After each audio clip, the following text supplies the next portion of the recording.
Olá pessoal, vamos aqui para o segundo vídeo, ok?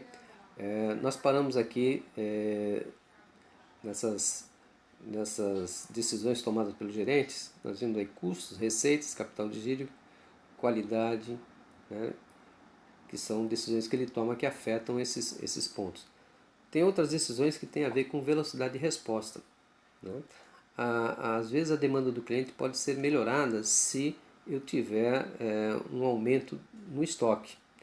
Então, se eu tiver um estoque, a minha velocidade para atendimento do cliente, claro que vai ser mais rápida, né? Então, eu posso fazer uma previsão deliberada, né, de capacidade excedente, né, aumentando o estoque ou então com a minha capacidade excedente, mantendo ali uma capacidade que, se ele pedir 15, como nós já vimos antes, eu venho trabalhando a 10, eu consigo subir a 15 sem problema. O outro ponto é a flexibilidade, né? Que também tem a ver com volume, né?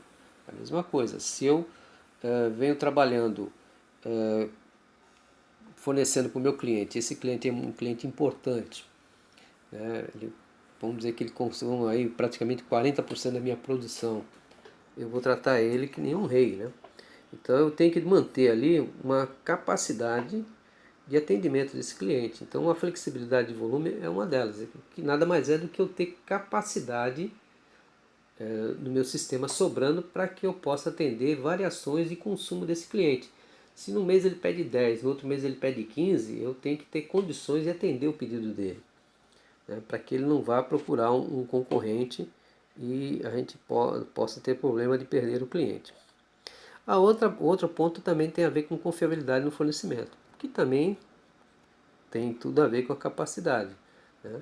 Se eu estou trabalhando com uma demanda que está próxima da minha capacidade de produção, a minha confiabilidade de atender diminui, né? Porque pode ser que haja algum problema na minha produção, né? Uma parada de máquina, uma falta de suprimento, ou então uma greve geral, enfim, qualquer evento desse aí pode trazer com que eu pare a produção e, se eu tiver uma capacidade bem próxima da demanda, eu não vou ter como produzir mais e tirar essa diferença para o meu cliente, né?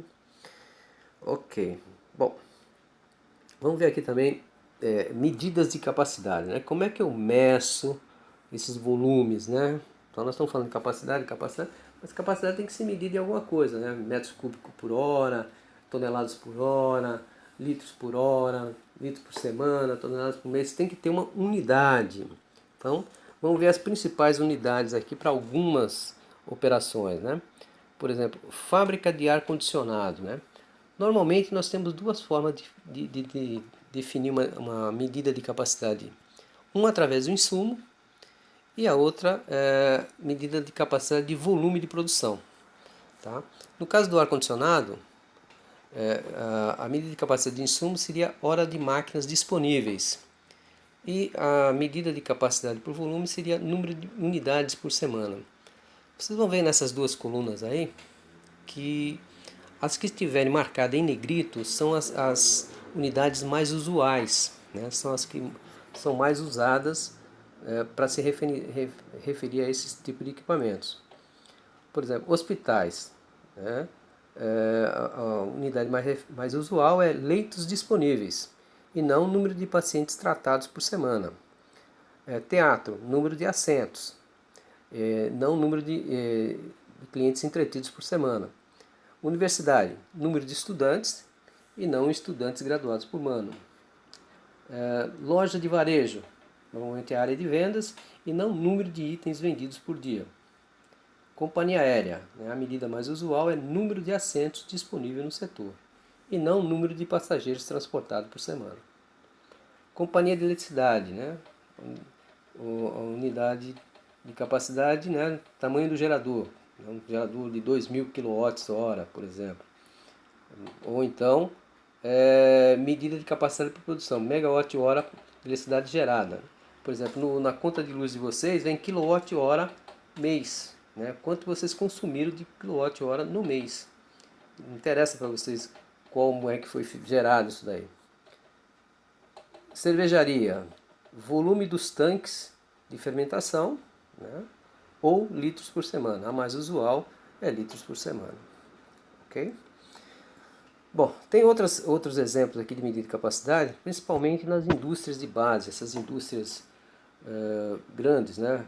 Fabricantes que produzem aí aço, que produzem alumínio, que produzem eletrodos, que produzem uma Braskem da vida e outras aí. Essas indústrias maiores, ela costuma usar unidades toneladas por hora. Então, por exemplo, uma fábrica de alumínio, a unidade dela é toneladas por hora.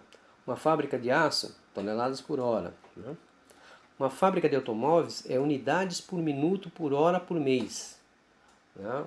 Aqui na Ford, em Camaçari, o padrão de produção deles é um carro a cada 80 segundos. Isso dá mais ou menos por ano 270 mil carros. O parque temático, né? Um parque temático, o controle é pessoas por hora. Então lá na bilheteria o cara vai controlando quantas pessoas por hora ele está vendendo o bilhetinho dele. E na reprodutora de cópias, número de cópias por mês. Aqui tem um exemplo de medida de capacidade para nós podermos maturar esse conceito.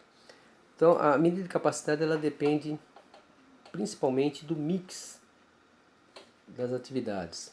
Tá? Então a capacidade depende do mix de atividade. E o volume de produção depende do mix de atividade também. Então, a depender do mix, eu vou ter um volume maior ou menor de produção. Então aqui tem um exemplo de uma fábrica de ar-condicionados, que suponha que essa fábrica de ar-condicionado produz 3 modelos de ar-condicionados diferentes. O luxo, o padrão e o econômico. O modelo luxo pode ser montado em 1h30, 1,5 horas, tá certo? O padrão em 1 hora e o econômico em 0,75 horas. A área da fábrica tem disponibilidade de 800 horas de pessoal de montagem por semana, tá certo? Então, aí está o problema, né? Aí está a minha capacidade. Depender do tipo do ar-condicionado, eu vou poder fazer mais ou menos. Se eu for trabalhar só fazendo o modelo econômico, eu vou fazer muito mais, o dobro praticamente, do que se eu fizesse só o de luxo. Né? Então, a depender do mix, eu vou ter uma capacidade ou outra. Então, o marketing está negociando vendas e há 2 possibilidades de demanda. A primeira possibilidade é na seguinte proporção: 2, 3, 2. 2 luxos, 3 padrão e 2 econômico. Ou, na segunda possibilidade, na proporção 1, 2, 4. 1 luxo, 2 padrão e 4 econômico. Você vê que aí são 7 ar-condicionados, né? 7 tipos de ar-condicionado. Né? 1 mais 2 mais 3, 5, mais 2, 7. 7 unidades. 1 mais 2, 3, mais 4, 7. Na realidade são 7 unidades nessa proporção. Qual das demandas possibilita o melhor mix, logo a maior capacidade de produção? Então, essa é a pergunta. Qual dos dois eu vou fazer? A primeira possibilidade ou a segunda possibilidade, tendo o enfoque em produzir o maior número possível de ar-condicionado? Então, resolvendo aqui o exercício, na primeira possibilidade, com a proporção 2, 3, 2, o tempo necessário para montar 2 mais 3 mais 2, que são 7 unidades, será o seguinte: 2 vezes 1,5, mais 3 vezes 1, mais 2 vezes 0,75, isso dá 7,5 horas. Então, na primeira possibilidade, para mim montar essas 7 unidades, eu gasto 7,5 horas.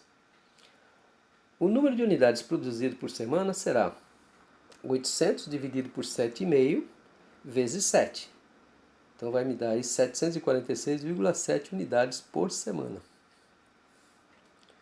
Na segunda possibilidade, com a proporção 1, 2, 4, o tempo necessário para montar 7 unidades será o seguinte: 1 vezes 1,5, mais 2 vezes 1, mais 4 vezes 75, dá 6,5 horas.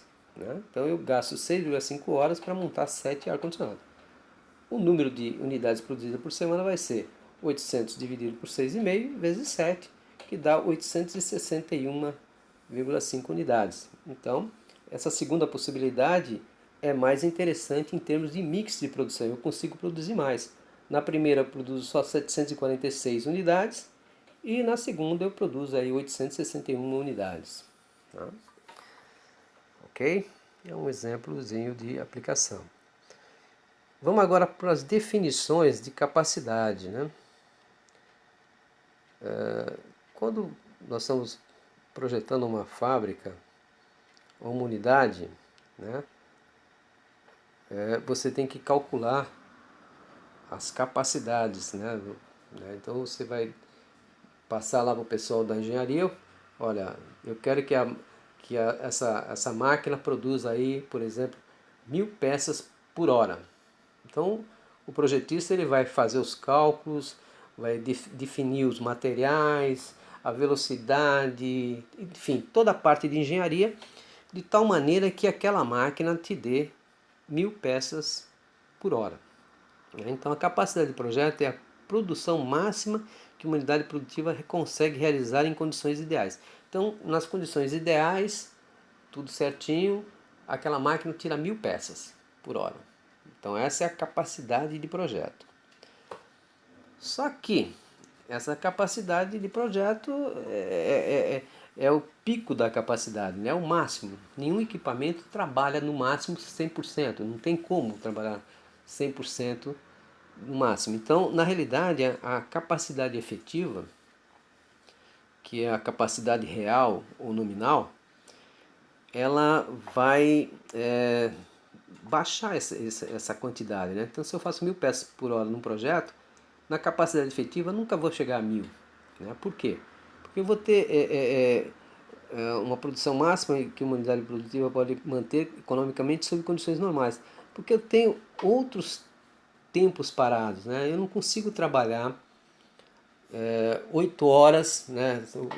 Teoricamente, se numa máquina que faz 1000 peças por hora, eu tiraria 8000 peças no turno. Mas isso não é verdade. Por quê?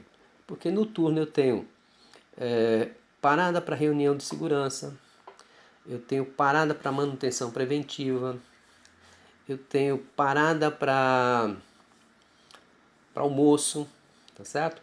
Então eu tenho dentro dessas 8 horas, vamos dizer assim, algumas paradas que são programadas, que são obrigatórias, não tem como evitar. Né? O cara tem que parar para almoçar, o cara tem que parar para ir para reunião de segurança, enfim, tem que parar para fazer a manutenção preventiva daquela máquina. Então esses tempos não tem como ser evitados. Tá?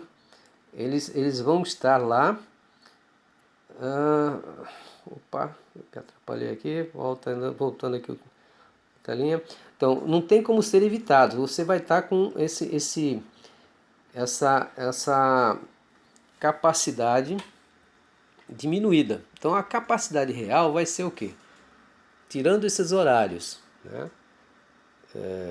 Que você tem meia hora para uma reunião de segurança, 1 hora para almoço, 3 horas para manutenção preventiva por semana.